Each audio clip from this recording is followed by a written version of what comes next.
We're going to spend this episode talking about baseball movies. We've seen them. We love them. Corey, we're going to take a little bit of time and talk about the ones that have captured our hearts. Starting off, Angels in the Outfield. I saw when I was a young kid. It's got that iconic moment of waving the arms in the outfield. A fun, loving moment for a kid watching a baseball movie. Both of us, Cam, our top movie is The Sandlot. It just has to be. It just captures the essence of what it means to be a kid and fall in love with the game of baseball. You got the hijinks, you got the little shenanigans. Every baseball fan, I think, has it near the top, if not at the very top. I want to take this moment to talk about the most overrated baseball movie of all time, Bull Durham. It's a hill I'm willing to die on. The movie is trash. It has very little baseball in the movie. I get so mad when people say it's like one of the top baseball movies. It's not. Stop lying to yourselves.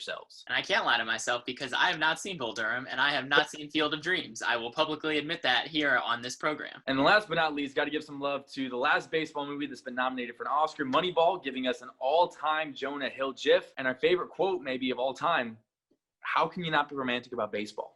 Welcome in, y'all. 60 games, 6 inches, episode 50, the Big 5-0, and we've made it. Cole Hamels Cam is here. He starts for the Braves for the first time tonight. Only took 50 games, but we finally got the guy we paid $18 million for to pitch this season. What we can expect tonight is just a guy that can hopefully keep the game manageable. They said it'll be around 60, 65 pitches. Hopefully he gets through 4 innings with that, and then they'll kind of build his pitch count up. You can't expect the guy to be, 7 innings of shutout ball every time he takes the bump, but expect a guy that can help anchor that top of the rotation with Max Fried when he comes back, help keep games manageable. That's really all we need out of the starters at this point, because the offense has shown they'll get you the runs when you need them. We're not going to get World Series MVP Cole Hamels from 2008. Postseason ERA of 3 Cole Hamels, that might even be asking too much. But if he's just there, a good veteran presence, like you said, eating innings, quality starts. But if he gets to the 6th inning, probably good with the Braves bullpen. And that's the thing, the 6th inning, I saw a stat tonight, the Braves are 22-0 when leading after 6 because the bullpen has been so good. The bats have shown what they can do in the 6th inning and beyond to help make up some ground. Hopefully this sets up a postseason rotation. Max Fried, Cole Hamels, Ian Anderson, that looks pretty good.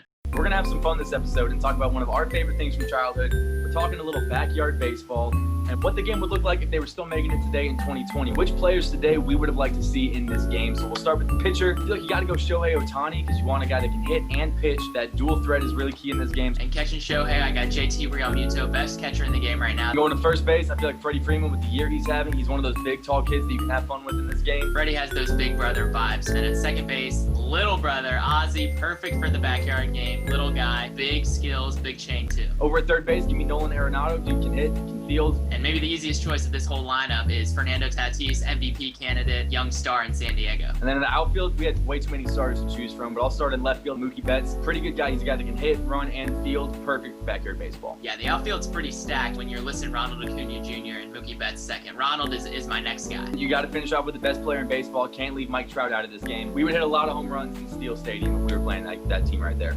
Cam, the Braves scored 15 more runs last night, and we've noticed kind of 2 trends the last week or so. One is that Ozzie has come back and been a huge spark plug for the offense. The other is that the Braves just go off after they have an off day. What can you tell us about Ozzie? We kind of talked about that when we did the episode constructing our perfect Braves lineups 1 through 9. When Ozzie's in the lineup, it's not that he's the one coming back and helping produce these 15 runs a game. It's that he lengthens the lineup and takes away the easy outs. It's almost like you have 3 separate clumps of like 1 through 3 hitters. And when any 2 or 3 of the guys get hot, you can win a game that way. But when a bunch of guys get hot, you see what you saw last night. What other lineup is Ozzie hitting 9th in?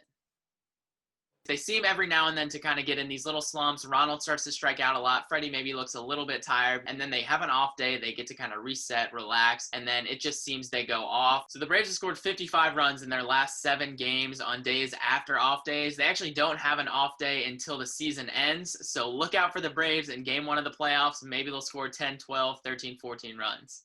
We're fans of Around the Horn, and we love their segment Buy or Sell, so we're going to do a little mini version of that today. First one, Cam, buy or sell. Freddie Freeman is the NL MVP, and the race is over. I'm going to put that on layaway for right now. I fully intend to purchase, but I just want to make sure I have the funds to do so. Freddie could always have an 0 for 15. Tatis could hit 6 homers. I mean, there's a lot that could happen, but as of right now, it's Freddie's to lose. He's just had a monster campaign. We know as Atlanta fans, you can't crown anything till everything is over. Next up, we've seen enough starts out of the top guys so far. Corey, buy or sell? The Braves can win a playoff series with this rotation. I'm going to buy it, but for a different reason. Everyone keeps saying the Braves can't score 8 or 9 runs a game in the postseason, but if they can score 5 or 6, they don't need the starters to be that good. If they can be serviceable, I think they can win a playoff series. You can get 4 innings, I think, in the playoffs. It's a lot easier to ride your bullpen a little bit longer, and the bullpen has shown just what they're capable of this year. Something else we're probably going to want to buy is the Braves' playoff chances, the magic number down to 6, and hopefully the Braves can make that 5 with a win over the Mets today. We'll see you guys Monday.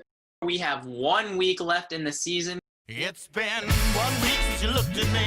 Cam, the Braves are close to clinching the NL East title, and there's a couple things we're looking for this week. What are we thinking with the rotation as they set up for the playoffs? You're going to get one more start out of Max Fried, see how far he is removed from his back issues. Going to get another start from Cole Hamels because you're really going to rely on him for some innings. And then Kyle Wright, get one more out of him to see if he's really started to figure things out or if his last 2 starts have been more of a fluke. I think it'll be big, too, to see what kind of bounce-back outing Ian Anderson has. Get him feeling good before the playoffs start. And with Freddie Freeman, we can talk about the MVP all we want to. All he cares about is the playoffs. He smells the playoffs right now. I really expect him to turn it up another notch. Freddie loves hitting against the Marlins. It'll take 3 wins against the Marlins for the Braves to clinch the division. And then one more thing to keep an eye on is the standings, because with the new playoff format this year, 8 teams going in, any of the teams the Braves could be matching up with in the first round are all within like a game and a half of each other. So we're not going to know really till the end of the season who the Braves are getting in that first round, and it's going to be really, really interesting to watch how this final week shakes out.